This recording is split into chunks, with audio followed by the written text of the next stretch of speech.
தந்தை பெரியார் அவர்கள் 1947 ஆகஸ்ட் 15 அன்று இந்தியா விடுதலை பெறுகிறது என்று அறிவித்த போது இது விடுதலை அல்ல, மேடோவர் என்று சொன்னார். அதிகாரத்தை ஆங்கிலேயர்கள் இந்தியாவின் பார்ப்பன பனியா கூட்டத்திடம் ஒப்படைத்துவிட்டு போகிறார்கள். அரசியல் சாசனத்தை உருவாக்கிய காங்கிரஸ் கட்சி இன்று நாம் சொல்லுகிற திருத்தங்களை ஏற்றுக்கொள்ளுகிற இடத்திற்கு மாறியிருக்கிறது.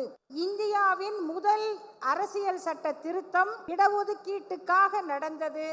அதற்கான போராட்டத்தை நடத்தியவர்கள் நாம்.